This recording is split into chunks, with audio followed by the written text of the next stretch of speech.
m'appelle le Grand Éric, je proviens de Saint-Hubert. Donc je suis artisan couvreur, je fais des toitures, donc indépendant. Et je me suis donc tourné vers la dinanderie dans l'idée, l'objectif de refaire des coques et des girouettes d'église.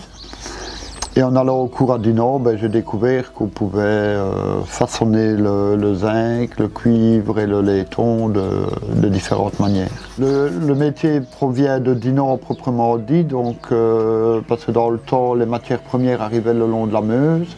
Et alors d'un côté de la Meuse, il y avait les chaudronniers, donc ceux qui faisaient les marmites en cuivre, les casseroles, etc. Et puis à un moment donné, il y a un évêque qui a demandé pour faire des décorations d'église. Et il y a une partie de dinandiers qui se sont spécialisés vraiment dans ce qui est côté décoration. Je chauffe la tôle de cuivre pour dilater les molécules. Parce que le cuivre, plus on tape dessus, plus on serre les molécules. Alors à un moment donné, il devient cassant.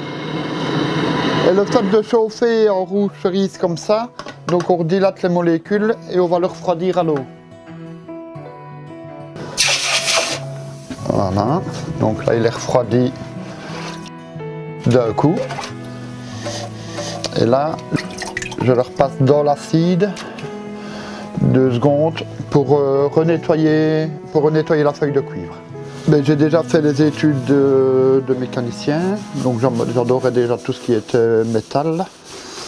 Et au fait, j'ai eu la chance de travailler donc, comme ardoisier pour le patrimoine, où là j'ai fait des belles réalisations en ardoise. Et là j'ai vu des superbes épis, des superbes coques. Et voilà, et je me dis, je vais essayer. Et je n'ai plus lâché, non, du tout. J'ai vraiment envie de pouvoir vraiment à la limite me perfectionner vraiment dans cette voie-là. Aussi bien en décoration intérieure que pour des décorations de toiture. Comme je me dis, je ne vais pas en rajeunissant, donc j'ai plus facile d'aller dans mon atelier que d'aller sur les toits.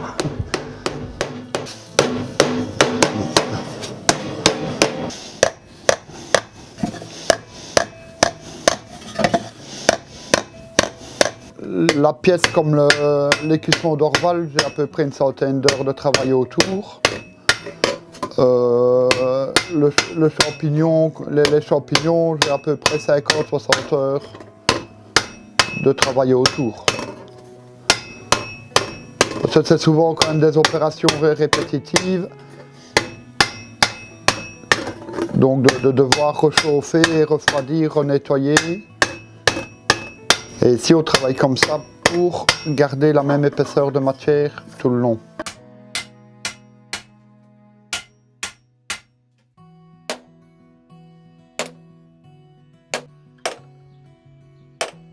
Pour le dinandier, il y a le marteau de ciselage.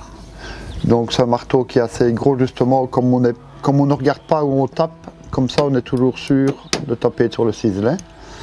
Donc il y a les ciselets. Dans les ciselets, il y a les ciselets de traçage. Et puis après, il y a les ciselets ici, qui eux sont pour former. Et alors, on a aussi des ciselets en bois, en buis. On utilise le buis parce que c'est un bois qui ne fait pas qui est très très dur et qui ne fait pas de coups dans la tôle. Et alors les outils, on ne sait pas les trouver dans le commerce. Si on trouve un peu les outils de base chez les marchands de bijoutiers, pour la bijouterie, mais autrement, en principe, on fabrique soi-même ces ciselets.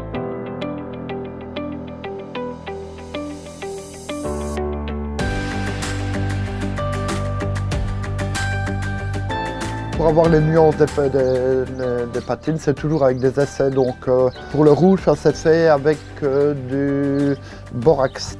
La bleue ici, ça je l'ai fait avec un mélange avec de l'alcool et du pigment de Prusse. Et au fait, donc je chauffe ma tôle et je prends mon pinceau que j'ai trempé dans l'alcool, je le frotte et puis je rechauffe. Et je fais plusieurs essais jusqu'à obtenir vraiment ce que je désire.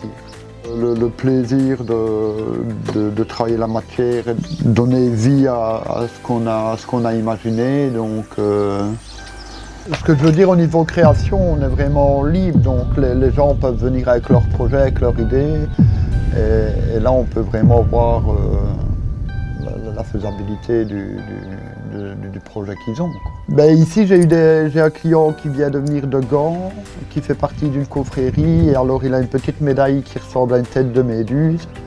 Et il voudrait bien arriver à en refaire parce qu'il ne retrouve personne pour les faire. Mais c'est pour justement montrer à ces gens-là qu'il y a encore des gens comme nous, des personnes comme nous